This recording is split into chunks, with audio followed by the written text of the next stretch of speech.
Mas eu senti forte no meu coração de trazer aqui uma série de mensagens, e eu não sei quantas terças-feiras, porque eu fico muito antenado no que acontece na igreja.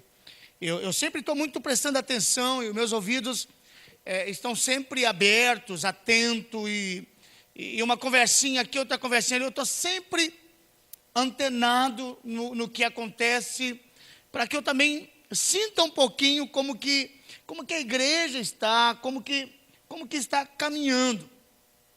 Eu tinha preparado uma palavra para trazer hoje, e à tarde me veio forte no coração, e eu voltei para casa depois de uma visita e fui procurar esse texto, e eu queria convidar você a ler. Talvez aqui você não vai conseguir ler, mas eu queria convidar você a ler em casa, no livro de Neemias, pelo menos o capítulo 1, capítulo 2, o capítulo 3 e o capítulo 4. A minha série de mensagens ela vai se basear um pouco no capítulo 4. Mas para que você consiga entender um pouquinho do capítulo 4 de Neemias, é muito bom você entender um pouquinho o começo do livro. E eu quero falar aqui com você sobre a atitude que devemos ter diante das estratégias para impedir a reconstrução da obra do Senhor. Então, o livro de Neemias, ele vai tratar exatamente dessa reconstrução dos muros.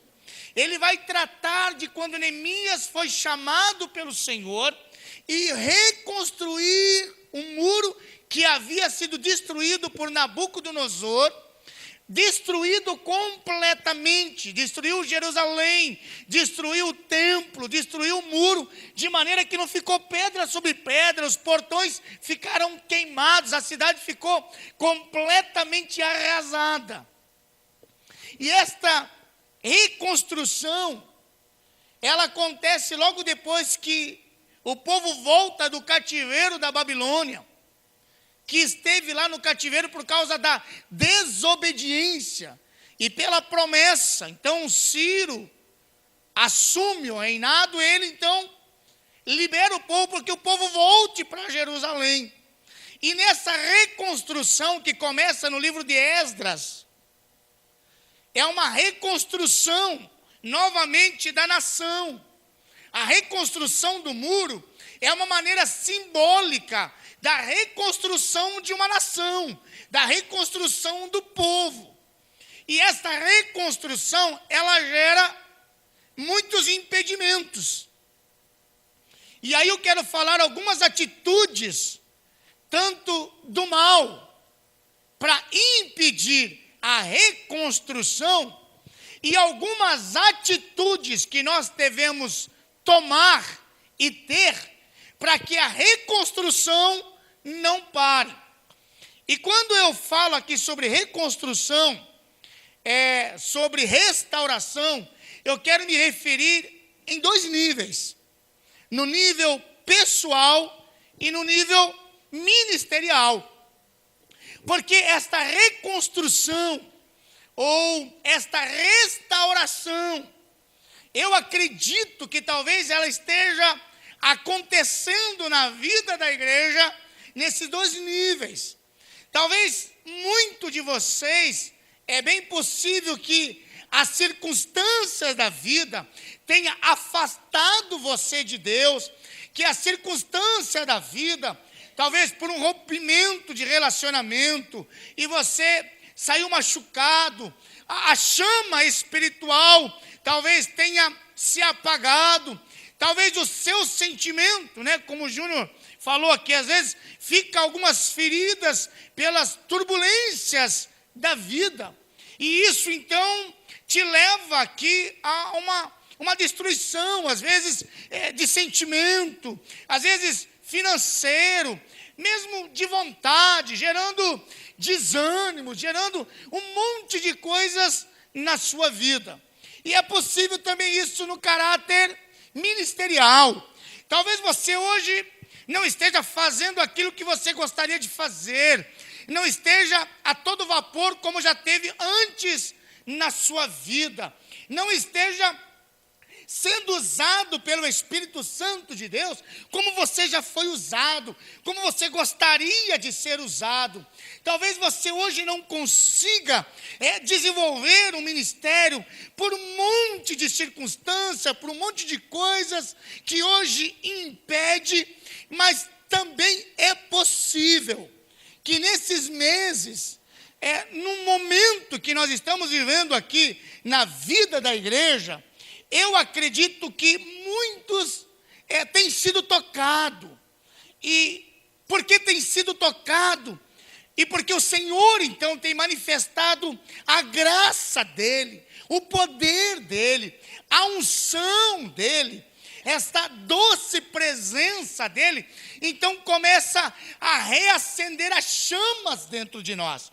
Começa a reacender a minha vontade, começa a reacender a minha esperança, começa a me dar a visão daquilo que eu posso fazer, daquilo que eu posso realizar. Talvez essa chama que estava apagada, ela reacendeu e você hoje está aí num turbilhão de sentimentos bons, buscando talvez a presença de Deus como nunca buscou, sonhando em algo espiritual, ou desejando ter experiência com Deus, como você nunca imaginou ter, ou tentando ter novamente algumas experiências que você já teve, e que por algum momento foi perdido.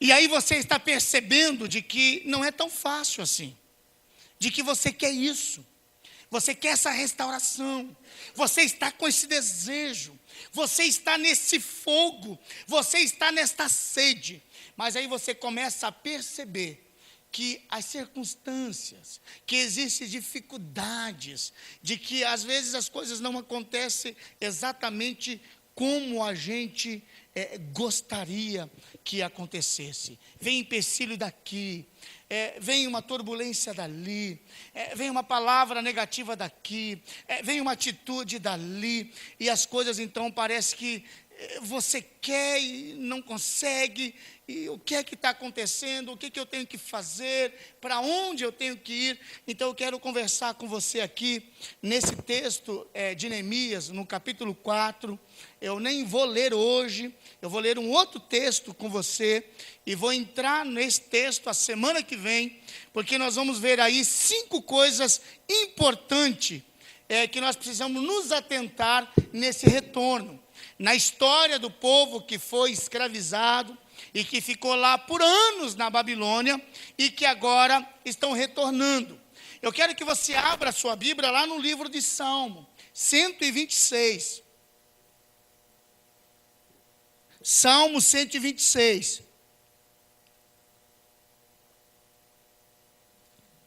Só para você saber, esse salmo, ele tem a ver com o contexto dessa história. Esse salmo tem tudo a ver com esse contexto que eu quero te dar hoje como introdução. Aí a semana que vem eu quero entrar exatamente no livro de Neemias, no capítulo 4, porque aí você já leu, aí vai ser muito mais fácil para lermos aqui e entendermos alguns princípios que eu acho interessante nesse texto aí, para nós crescermos espiritualmente. O Salmo 126, ele diz assim: quando o Senhor trouxe do cativeiro os que voltaram a Sião, estávamos como os que sonham. Então a nossa boca se encheu de riso, e a nossa língua de cânticos. Então se dizia entre as nações: grandes coisas fez o Senhor por estes. Grandes coisas fez o Senhor por nós, e por isso estamos alegres. Fez-nos regressar outra vez do cativeiro. Senhor, como as correntes do sul, os que semeiam em lágrimas cegarão com alegria. Aquele que leva a preciosa semente andando e chorando, voltará sem dúvida, com alegria, trazendo consigo os seus molhos. Então eu quero falar com você aqui de pelo menos 5 coisas que nós vamos entender lá no texto de Neemias, no capítulo 4, e a primeira dela é exatamente a alegria desse retorno, a alegria da libertação. O Salmo 126 retrata isso. Ela diz que quando trouxe do cativeiro os que voltaram ao Sião, estamos como os que sonham. Foi algo que se esperava há muito tempo. E quando aconteceu, dava a impressão que eles não estavam acreditando que tinha acontecido. Não estamos acreditando que estamos libertos. Não estamos acreditando que nós podemos sair agora desse cativeiro, desta prisão. Não estamos acreditando que podemos voltar para casa. Estamos livres. Parecia que eles estavam sonhando. Foram anos ali, muitos morreram, muitos nasceram. Mas agora houve uma palavra decretada de libertação e dizendo: vão para casa, vão adorar os seus deuses ou o seu Deus, vão prestar o culto ao seu Deus da maneira que vocês acharem necessário.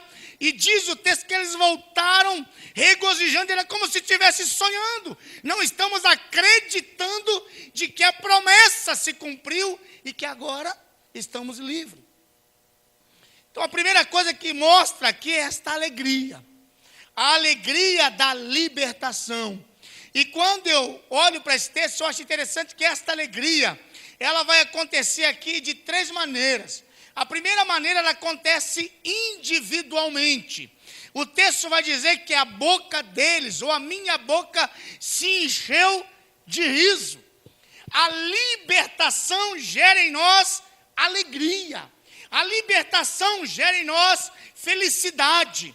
E esta libertação, ela começa no caráter individual. Ela começa dentro de mim. A ideia que eu tenho é que a tristeza deu lugar à alegria. Talvez foram anos de tristeza, anos preso, anos escravizado. E agora estão livres.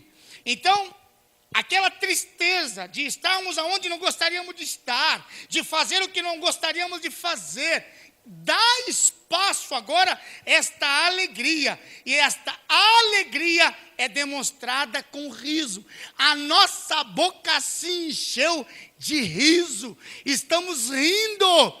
O meu coração está regozijando. Eu estava preso, agora eu estou livre. E o segundo que acontece é coletivamente. Porque eles vão dizer de que a nossa boca se encheu de riso e a nossa língua de cântico. Então nós dizíamos: grandes coisas fez o Senhor por nós e por isso nós estamos alegres. Porque esta alegria, esta libertação, ela é visível e ela é contagiante.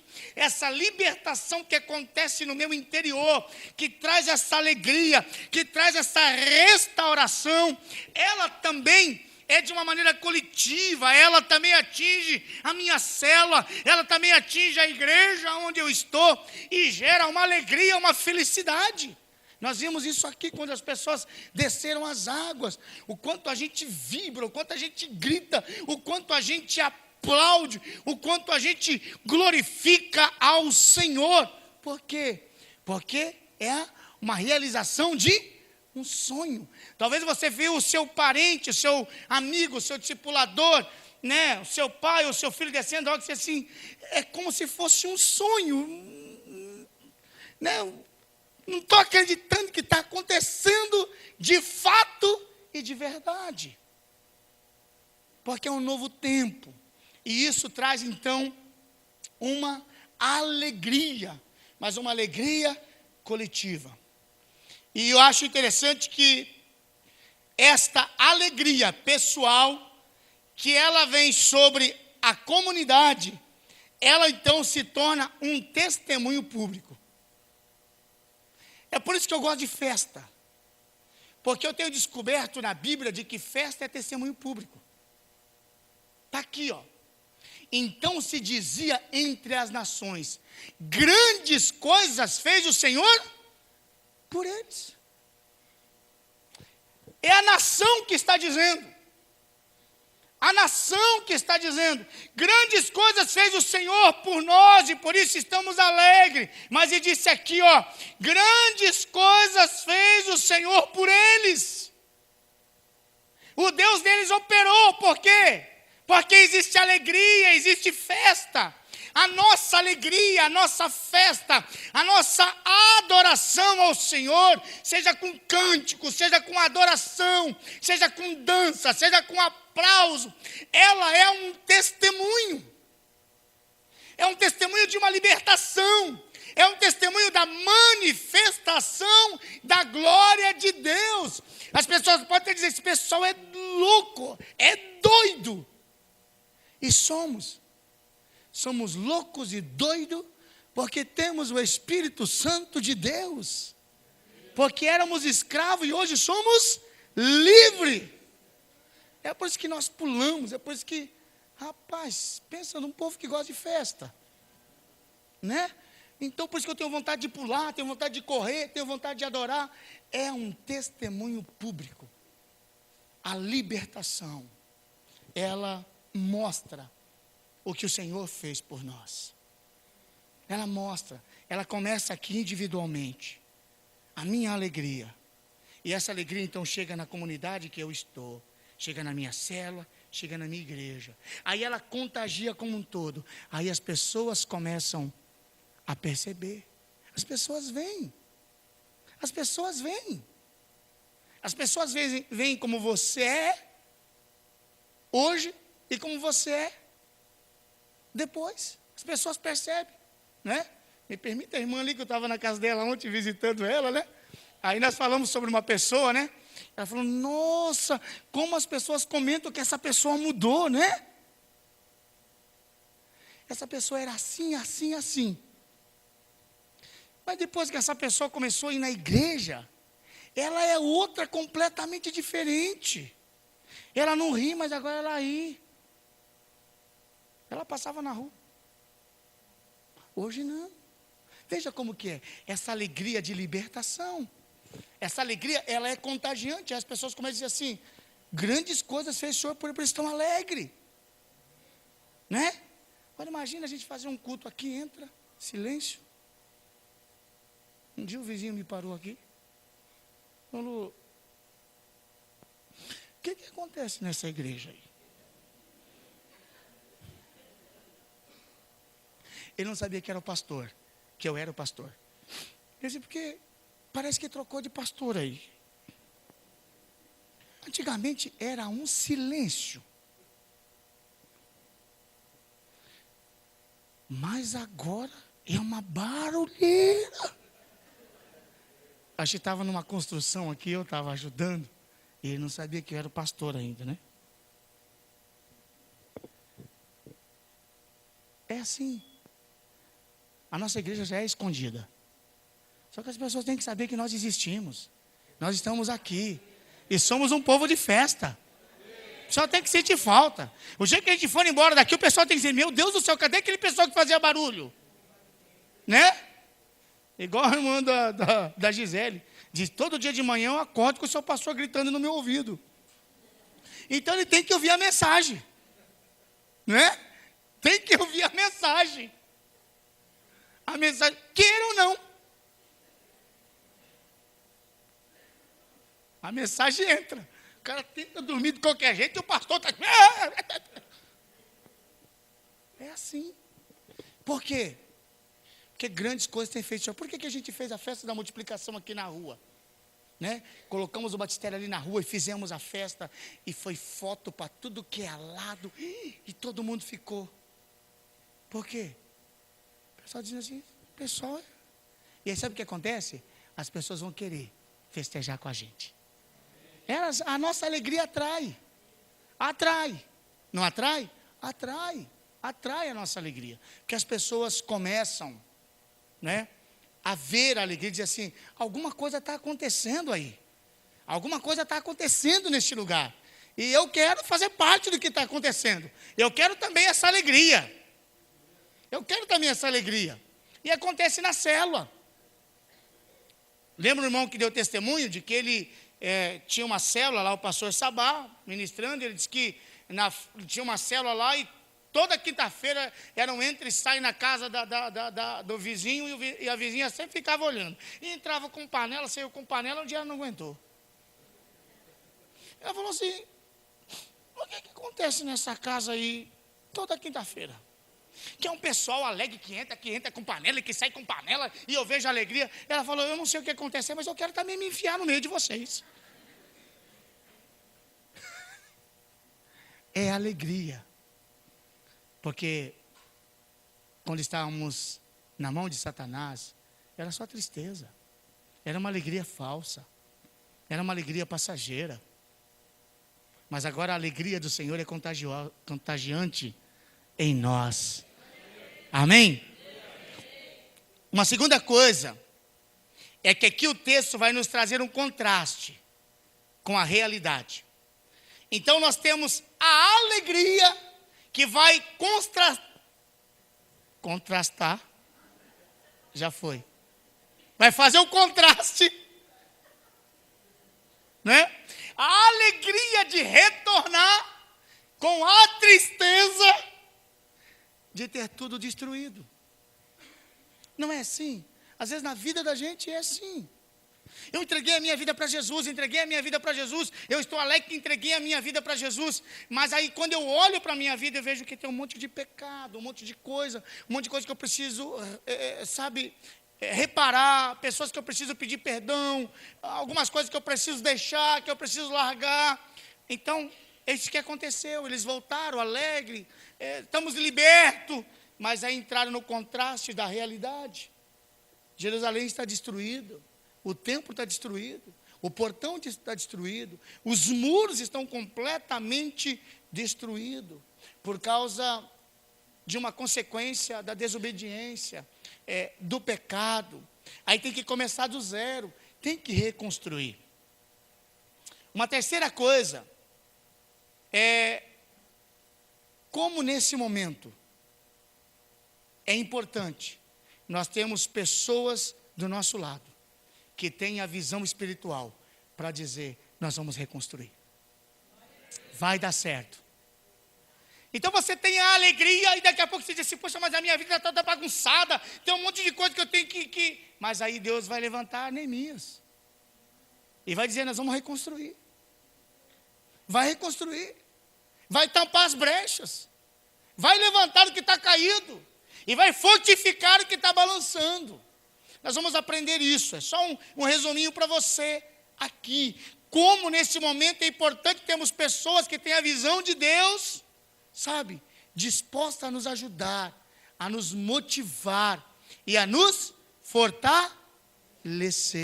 Eu lembro o primeiro encontro que eu fui fazer e ficava, será que vai dar certo ou não vai dar certo? Um dia eu cheguei lá para o Marcelo e falei, Marcelo, eu estou sentindo a igreja com pouco movimento, eu acho que não vai dar certo, eu estou com medo, é bastante custo. Ele falou, Odilon, sai daqui, marca o sítio, fica na paz. Se você tiver 5 só de lá, nós vamos completar com todos que nós temos aqui. E nós vamos dar todo o apoio que você precisa. Olha que maravilha. E nós fizemos o nosso sozinho. Não é? Sem medo. Sem medo. Olha como que é importante. Se naquela lá atrás alguém falar assim, de fato, eu acho que vocês não conseguem mesmo não. Eu acho que a igreja de vocês é muito pequenininha. Espera um pouco mais. Mas tem alguém que falou, não, vai, eu estou aqui, eu vou ajudar, vai dar certo, vocês têm capacidade, vai dar certo. Como é importante ter pessoas assim, do nosso lado, que vai dizer, não, está doendo, mas depois vai passar. Está restaurando, não, vai conseguir restaurar, você vai conseguir vencer, vai dar certo, demora um pouquinho, mas vai dar certo. Não, o choro sempre dura uma noite, mas a alegria sempre vem pela manhã. É maravilhoso ter pessoas assim. E em quarto lugar, aí é quando nós enfrentamos a oposição à reconstrução. Aqui, amados, Eu quero dizer algo para você, talvez você goste da primeira parte, não goste muito da segunda. Mas é importante dizer isso aqui, porque em toda reconstrução existe a oposição. Fui fazer uma visita com o Gil ontem, aí a pessoa disse assim, que ela estava ouvindo uma voz, e ela disse, pastor, eu já fui envolvido com isso, e eu ouvi uma voz assim, assim, assim. O senhor que é mais experiente, o que será que é isso? Será que porque agora eu estou no evangelho, eu vim, eles estão querendo me amedrontar? Né? Eu disse, é possível. Eu não sei qual o nível de envolvimento que você teve, a pessoa disse, tudo que o senhor possa imaginar. Então é possível. Porque quando a pessoa quer largar e quer deixar, ela quer reconstruir, ela está saindo do cativeiro, vai ter o quê? Opositores.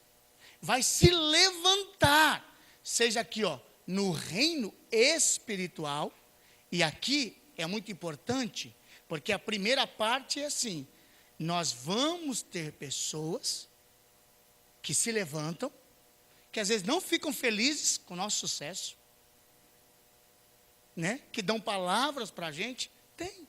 Mas às vezes nós também somos pessoas. Eu vou dar um exemplo meu. Quando eu,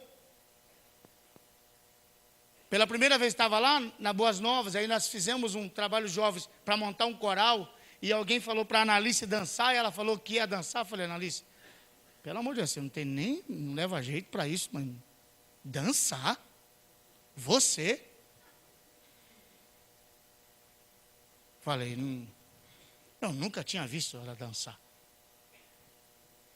A gente montou um mini coral para Páscoa, e aí alguém falou, ela vai dançar. Eu disse, a gente vai cantar no coral e você dançar? Digo, não. Tira essa ideia da sua cabeça aí. Não. Olha, se a gente não tomar cuidado, às vezes a gente é opositor. Às vezes a gente começa a apagar um fogo que Deus que está acendendo. Então toma cuidado com as suas palavras. Toma cuidado com o que você comenta. Toma cuidado com a crítica que você faz. Porque eu posso, às vezes, ter opositores para impedir o que está crescendo, mas às vezes eu posso ser opositores. Às vezes eu posso ser. Da maneira como eu trato, da maneira como eu falo. Se eu não conseguir ter a visão espiritual, eu vou aconselhar da maneira errada. Se eu não estou gostando do processo, eu vou falar contrário. E aí, às vezes, você começa a impedir uma reconstrução na vida de alguém. Isso é perigoso, nós vamos aprender um pouquinho sobre isso. Então, nós temos que tomar muito cuidado no que a gente comenta. Muito cuidado. Senão, nós caímos no erro de Mical. De chamar Davi de sem vergonha, de reprovar o que Davi estava fazendo, e Davi vai dizer para ela, eu dancei da maneira que dancei, mas eu dancei para o Senhor, eu entendi o que eu estava fazendo para Deus. Então nós temos que tomar cuidado com isso. Então toma cuidado quando você critica, toma cuidado como você não gosta, você às vezes não é obrigado a gostar, mas toma cuidado com o que você fala, toma cuidado para quem você fala, e toma cuidado como você fala. Porque às vezes você vai ser um opositor de uma reconstrução de algo que é de Deus. E se não entender que é de Deus, aí nós somos usados de uma maneira completamente negativa. E às vezes eu vejo alguns burburinhos, às vezes eu vejo alguns comentarinhos, algumas coisas. E aí vai uma palavra para você. Toma cuidado. Porque às vezes a gente não consegue, eu como pastor não sei olhar tudo. Eu entendo que aquilo que eu estou fazendo é a visão de Deus, eu entendo isso. Consigo entender isso, não tenho dúvida nenhuma. E não tenho a pretensão nenhuma em ser perfeito. E jamais vou ser. Mas eu tenho a responsabilidade e pelo menos o peso sobre mim de ser santo. De procurar a santidade, de procurar a presença de Deus, para não atrapalhar aquilo que Deus quer fazer. E em quinto lugar, para a gente encerrar, atitudes que devemos tomar diante das oposições que nos levam à vitória em nome do Senhor Jesus. Então, quando surgirem as oposições, surgirem as barreiras, quais atitudes que eu tenho que tomar? Nós vamos aprender esses 5 passos aqui, 5 princípios, ou 5 coisas no livro de Neemias, principalmente no capítulo 4. Eu só fiz esse resumo para você, querendo que você leia um pouquinho o livro de Neemias, principalmente o capítulo 4. Tenta enxergar isso. Lá no capítulo 4, nós vamos estar conversando aqui algumas terças-feiras, para que você seja mais renovado do que está sendo, e para que você tenha força para vencer o que você precisa vencer, em nome do Senhor Jesus. Amém? Glória a Deus. Aleluia. Antes de orar para encerrar,